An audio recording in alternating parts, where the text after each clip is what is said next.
à commencer par la première, qui est celle de la Commission de la santé et des services sociaux des Premières Nations du Québec et du Labrador.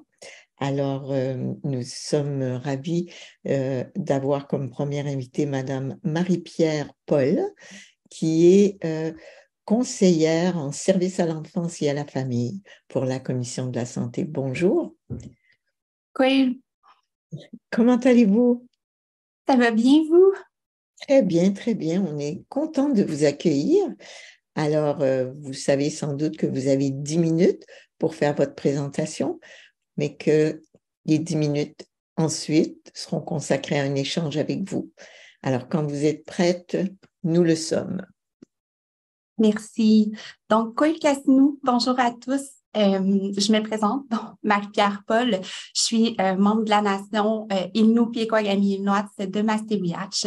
Donc, je débuterai cette présentation en mentionnant que déjà, trop souvent, encore aujourd'hui, nous sommes confrontés à l'élaboration, mais également à l'application de tout ce qui est les politiques, les programmes, les lois, selon les valeurs, la norme de la majorité et de la culture dominante, et ça, sans égard aux particularités et aux réalités qui sont propres à nous, les Premières Nations, ce qui vient générer des inégalités qui persistent dans le temps.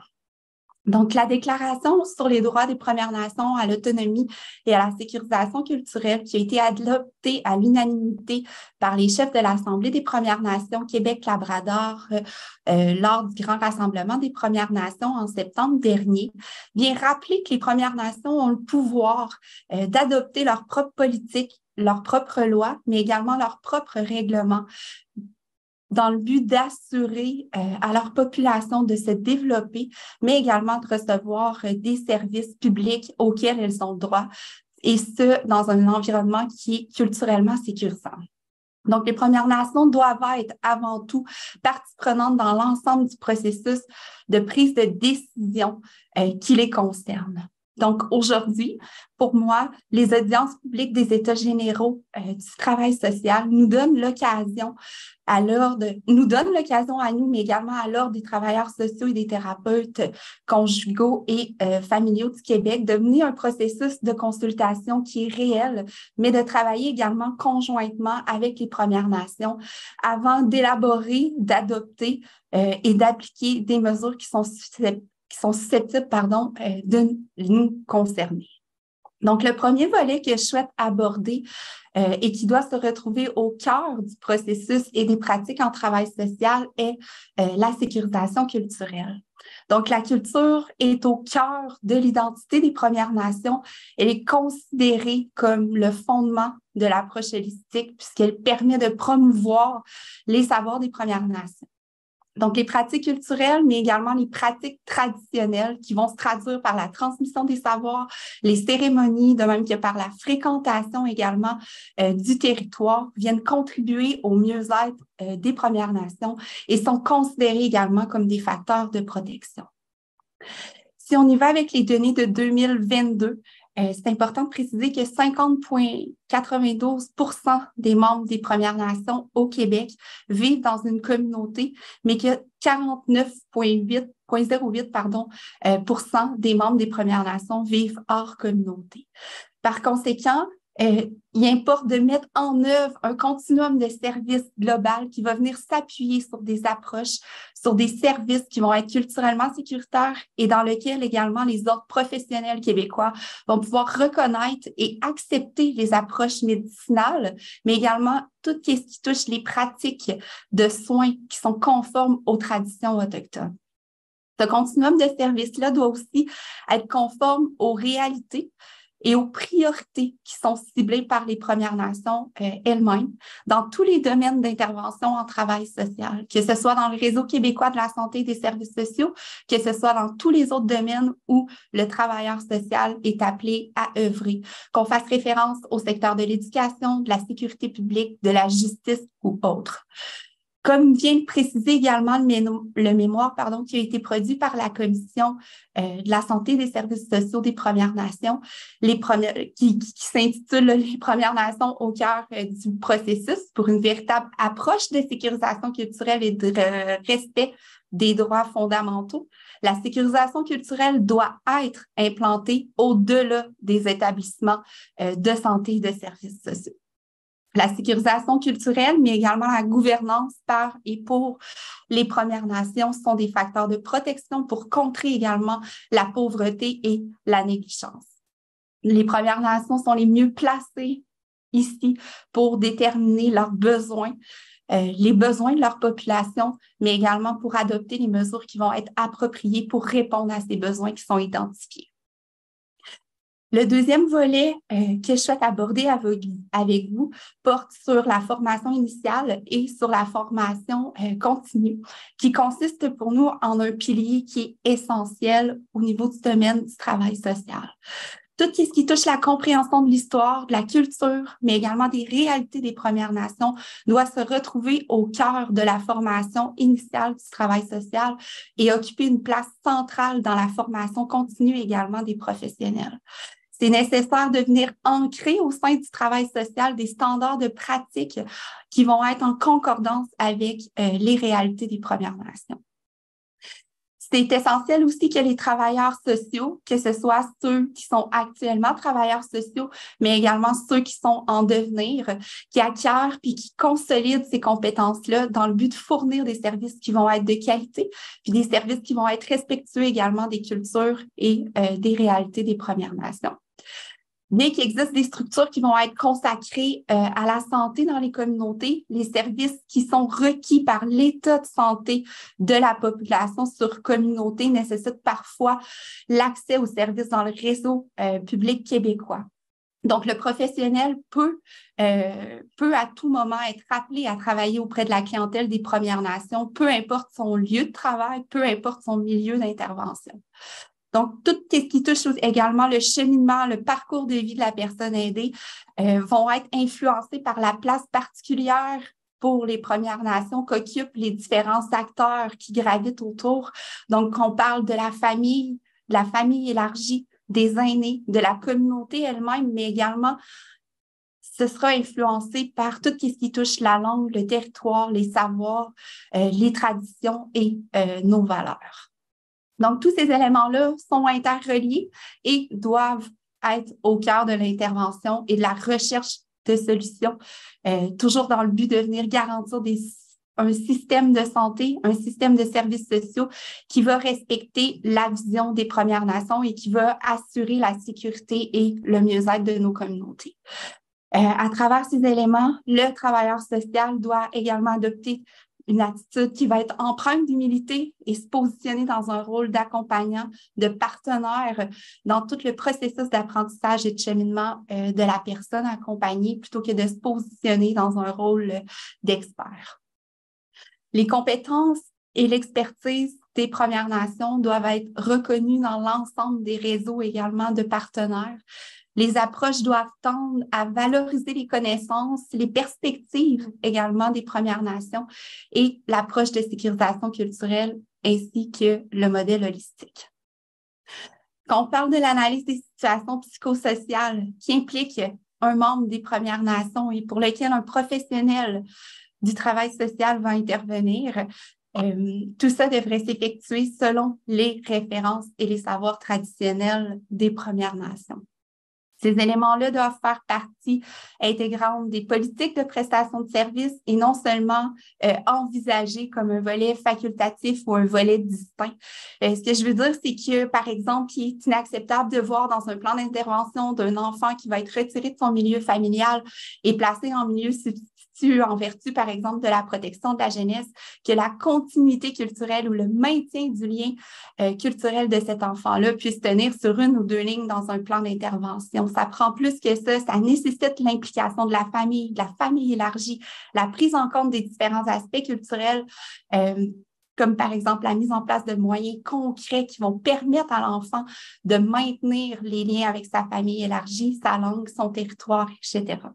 Donc, ça nécessite réellement un engagement et une mobilisation de chaque intervenant du travail social. Donc, l'ensemble de ces aspects-là doivent également s'intégrer dans tout ce qui touche le cursus du travail social et dans le développement continu des professionnels, en plus d'être intégrés spécifiquement, selon nous, dans un référentiel des compétences du travailleur social. C'est essentiel de s'engager dans un changement systématique des pratiques, de s'engager dans ce changement-là, de se mobiliser et de placer les Premières Nations au centre du processus d'élaboration et de mise en œuvre des mesures et des services qui vont les concerner, et ce, dans une démarche conjointe en co-développement. Il revient aux Premières Nations d'élaborer, d'évaluer, mais également d'offrir la formation qui touche leur histoire, leur culture et leur réalité. Le dernier point que je souhaite aborder consiste aux barrières linguistiques et à la reconnaissance des professionnels. Au Québec, le nombre des communautés anglophones qui ont comme première langue coloniale l'anglais s'élève à 10, en plus de 2 communautés pour lesquelles une partie de la population va utiliser l'anglais et le français ou qui vont être considérés comme bilingues. Ceci dit, les professionnels anglophones des Premières Nations sont confrontés à des contraintes importantes quand il s'agit de formation continue qui est offerte par l'Ordre des travailleurs sociaux et des thérapeutes conjugaux et familiaux, puisqu'elles vont être majoritairement, voire en totalité, ces formations-là continues offertes uniquement en langue française. Donc, cette situation-là peut amener et amène des effets considérables sur le développement, mais aussi sur l'actualisation des compétences des professionnels et par le fait même avoir une incidence sur la disponibilité, mais également sur la qualité des services qui sont offerts à la population. Il y en est de même également pour les professionnels qui sont diplômés à l'extérieur du Québec, donc qui rencontrent eux aussi des défis de reconnaissance partielle ou de reconnaissance totale de leur diplôme professionnel au Québec. Ces professionnels-là, malgré le fait qu'ils ont une compréhension des enjeux, des réalités, des besoins de la population et de la communauté et qui fournissent des services qui sont en respect de la culture, font face à des obstacles systémiques pour la reconnaissance de leur qualification auprès de l'Ordre. Je vais vous demander de conclure bientôt. On a dépassé un petit peu notre temps. Ah, parfait. Je touche également au niveau de tout ce qui est l'article 35 de la Charte française qui vient prévoir que les ordres professionnels ne peuvent pas délivrer de permis d'exercice à des personnes qui ont une connaissance appropriée du français. Donc, ça vient également limiter l'accès au niveau des ressources professionnelles anglophones qui sont reconnues par l'Ordre. Donc, ça demeure préoccupant que la législation soumette encore aujourd'hui les professionnels qui sont issus des Premières Nations à la maîtrise de la langue française, y compris ceux qui exercent exclusivement sur communautés anglophones. Donc, on parle également de tout ce qui vient contraindre au niveau de la charte de la langue française les autres professionnels à communiquer qu'en langue française avec leurs membres, qui vient apporter aussi son lot d'enjeux. Donc, ça nécessite tous ces éléments-là.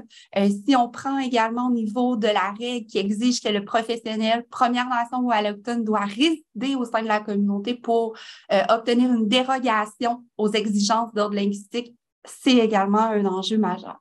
Donc, ça vient démontrer que les décideurs, mais également les politiques en place font fi, ignorent les réalités des communautés si on tient compte de tout ce qui touche les enjeux de surpeuplement, de disponibilité, mais également d'accessibilité au logement. Comme il est recommandé dans les différents rapports, laissez-moi juste un petit 2 minutes, s'il vous plaît. Comme il est recommandé dans les différents rapports des commissions d'enquête, il va de soi également que l'article 97 de la Charte de la langue française doit être modifié pour venir élargir cette notion-là de résidence à celle de résidence professionnelle. Et la détermination par les Premières Nations elles-mêmes des exigences qui sont requises pour assurer l'intérêt fondamental des membres de nos communautés est un enjeu crucial en matière de sécurisation culturelle. Si on regarde également 40%, tout à l'heure je nommais 40% de la population des Premières Nations qui utilisent une langue autochtone au quotidien, c'est également important de permettre aux usagers de recevoir les services psychosociaux qui sont requis dans leur langue maternelle et idéalement par un intervenant autochtone. Donc, l'accès aux ressources d'accompagnement dans une langue autochtone, en plus du français et de l'anglais, devra être obligatoire. C'est reconnu que l'utilisation de la langue maternelle de l'usager est à la base du processus clinique. Donc, tous les éléments qui ont été soulevés, j'ai terminé, je suis désolée. Les éléments qui ont été soulevés visent vraiment à rendre les approches, les modèles, les interventions par les intervenants et les professionnels culturellement sécurisants pour les Premières Nations qui reçoivent des services au sein de leur communauté, mais également hors communauté.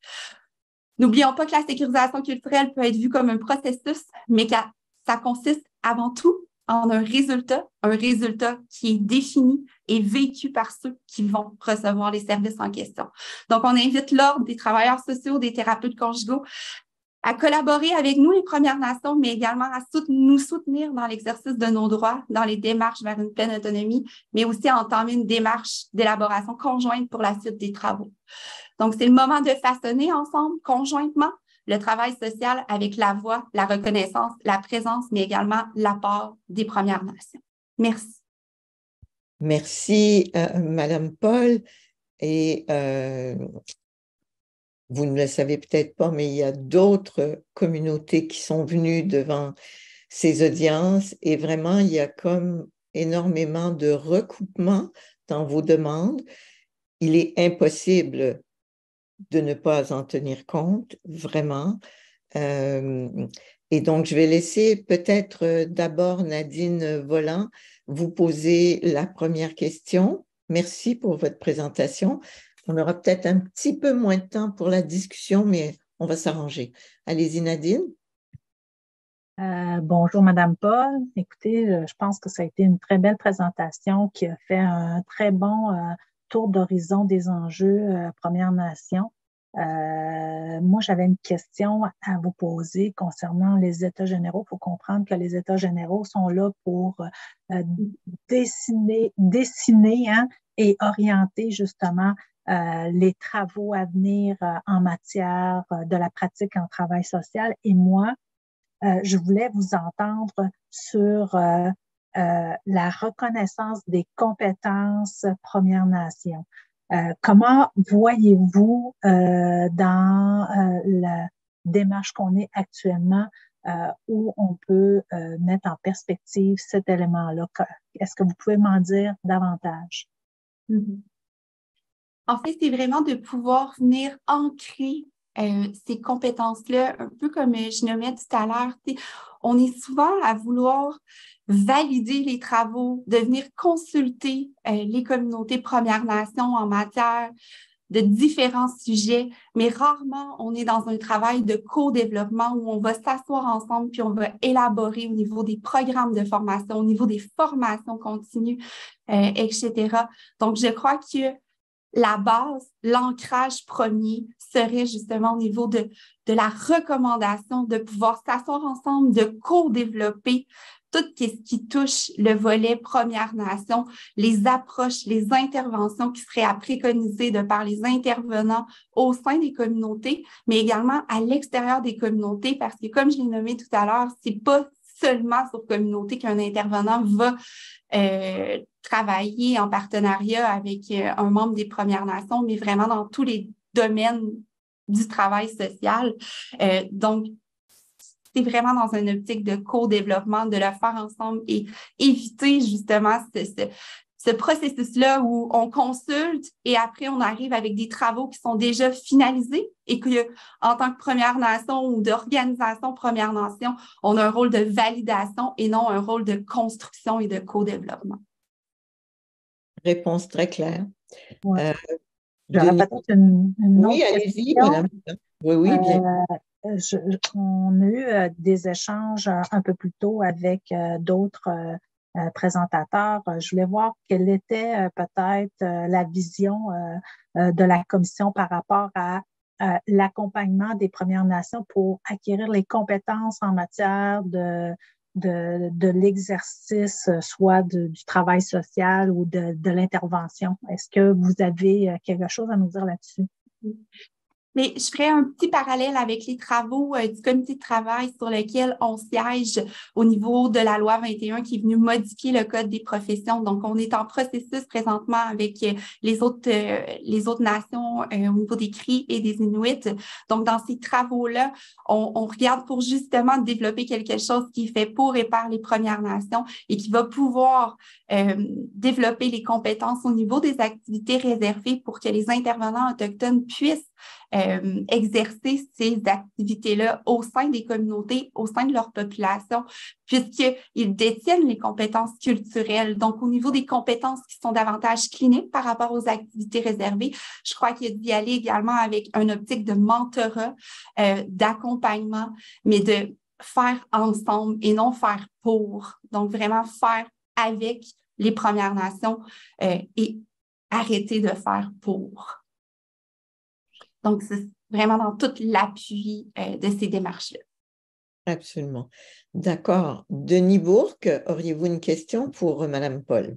Oui, je vais faire ça rapidement. Là, on voit bien là, dans votre excellente présentation, comme dans les autres qu'on a vus cet avant-midi, finalement, les enjeux là, des Inuits et des Premières Nations là, concernant les problèmes sociaux et des politiques sociales, l'enjeu, c'est l'autodétermination, la capacité de définir à la fois ces enjeux-là et les réponses appropriées. Donc, une question d'organisation, d'appropriation de l'organisation de ces services-là et des réponses. Et à court terme, là, qu'en est-il de l'autre question un peu plus pointue de la capacité d'augmenter le nombre de travailleurs sociaux et d'intervenantes sociales qui proviennent des Premières Nations? Je crois qu'ici, on est vraiment dans l'optique de pouvoir établir un meilleur chemin d'accès, une meilleure voie. Excusez.